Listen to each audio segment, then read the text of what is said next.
L'Ormeur doit à Saint-Médard cette crypte dans laquelle nous nous trouvons, crypte qui abritait les reliques du saint jusqu'à la Révolution française.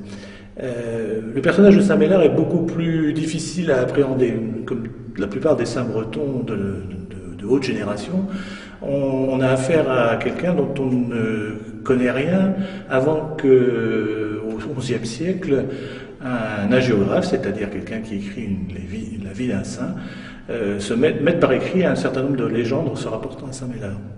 Parmi ces légendes, celle de son martyre, qui serait intervenu ici à l'Ormeur, plus précisément à Douféjou-Sainte-Médard, le château mérovingien dont nous verrons tout à l'heure les traces.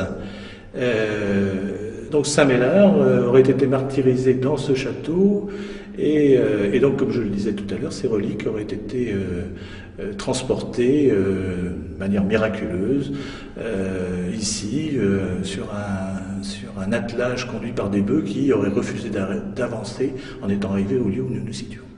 Donc c'est lui qui est à l'origine du village, on va dire.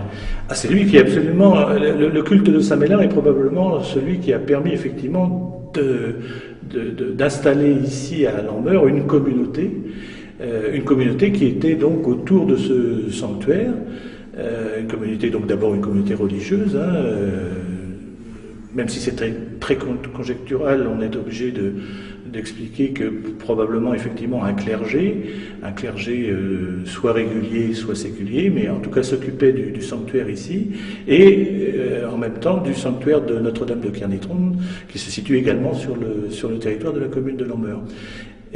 Donc en fait, l'Ormeur lui doit effectivement d'exister, et d'ailleurs l'Ormeur a porté au Moyen-Âge le nom de l'Ormeur-Mélard, l'Ormeur de Saint-Médard. Qu'est-ce qui a nourri ces légendes? Pourquoi autant de légendes, autant de petits rajouts à ces légendes? Alors oui, vous avez raison de souligner, une légende, elle naît, elle vit, et elle ne meurt jamais, elle est sans cesse enrichie, moins à notre époque évidemment, parce que les gens sont moins sensibles à ces aspects légendaires, mais tout au long du Moyen-Âge, on voit la légende de Saint-Médard s'enrichir d'éléments nouveaux. En fait, donc le résidu historique de la légende de Saint-Médard est très très faible. On ne peut pas se prononcer sur l'existence même du saint, on peut l'admettre comme un fait avéré, mais on ne sait rien de son existence de manière tangible avant, comme je l'ai dit, qu'un hagiographe au XIe siècle ne mette par écrit des légendes qui avaient déjà probablement cours ici, sur place.